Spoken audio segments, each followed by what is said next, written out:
Assalamualaikum warahmatullahi wabarakatuh. Perkenalkan, nama saya Afrik Setiawan dari kelas 19A2. Di sini saya akan menjelaskan tentang tugas anatomi fisiologi tentang apa itu gangguan mental organik. Nah, gangguan mental organik adalah kondisi fisik yang memicu turunnya kinerja otak maupun kemampuan mental seiring waktu. Kondisi ini bisa bersifat permanen atau sementara. Adapun penyebab gangguan mental organik, meski namanya gangguan mental organik, penyakit ini sejatinya tidak berhubungan dengan penyakit mental ataupun kejiwaan. Penyebab yang paling umum dari gangguan ini adalah penyakit, yaitu karena penyakit. Nah, penyakit ini terkait dengan gangguan neurokognitif dan bisa bermacam-macam. Beberapa diantaranya adalah penyakit Alzheimer, terus penyakit Parkinson, terus penyakit Huntington, selanjutnya demensia, terus penyakit prion, terus multiple sclerosis, dan penyakit Lewy body. Tak hanya itu, kondisi-kondisi lain di bawah ini juga dapat memicu terjadinya gangguan mental organik.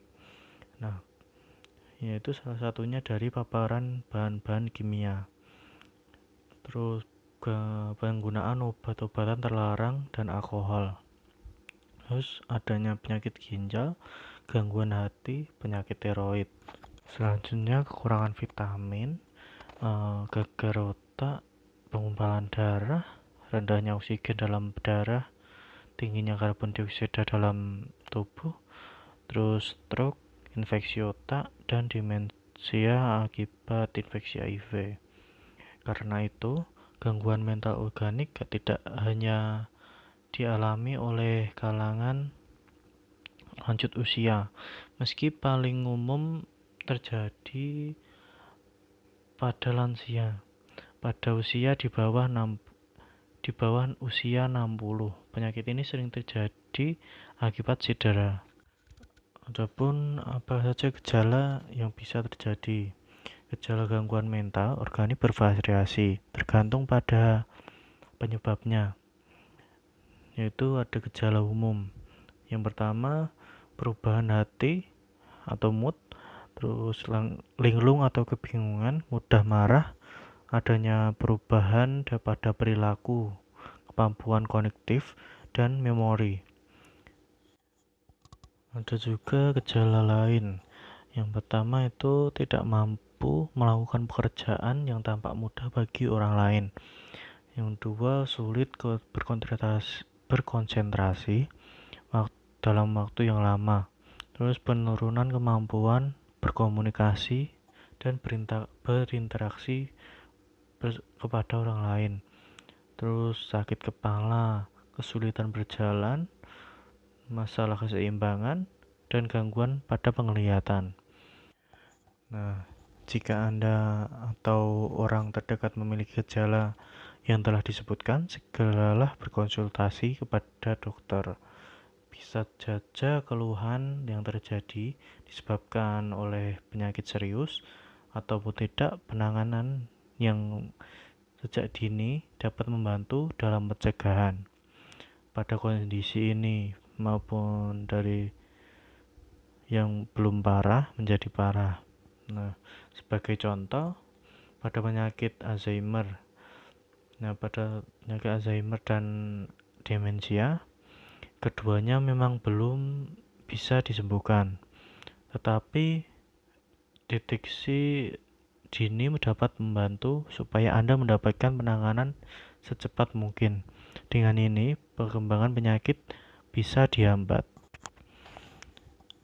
Nah, untuk bagaimana membedakan gangguan mental organik dengan masalah kejiwaan, itu pada gangguan mental organik tidak berkaitan dengan penyakit kejiwaan.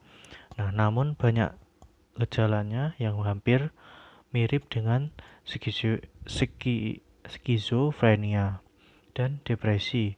Untuk membedakan dan memastikan penyebab dibalik gejala yang dialami oleh pasien, dokter akan melakukan serangkaian pemeriksaan pemindahan sebagai hal berikut.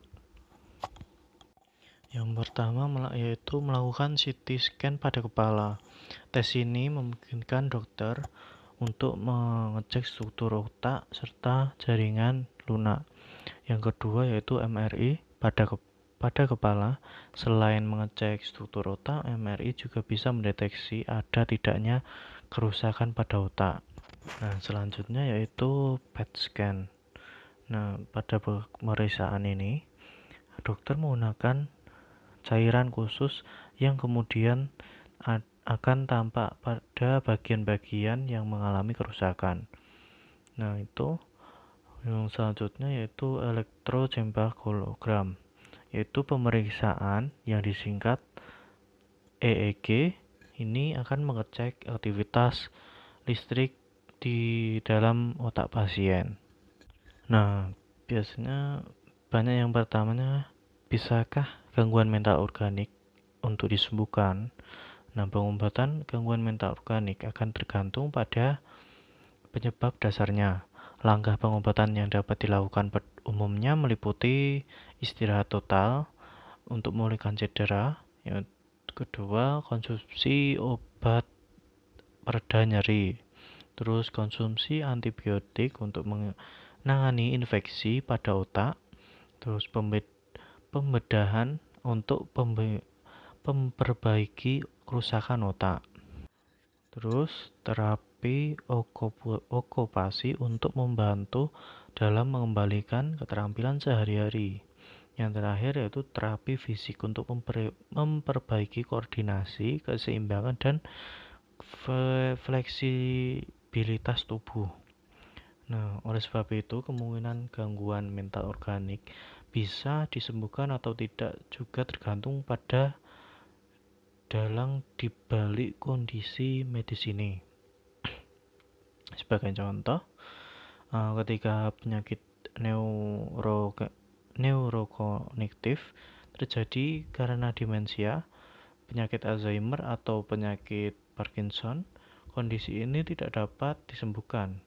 Pasalnya, belum ada obat yang bisa dapat menyembuhkannya. Nah, pada kondisi pasien juga cenderung memburuk dari waktu ke waktu. Itu tergantung dari kondisi pasien. Nah, meski begitu, gangguan mental organik yang disebabkan oleh infeksi maupun cedera masih bisa pulih secara total ketika kondisi baliknya sudah diobati.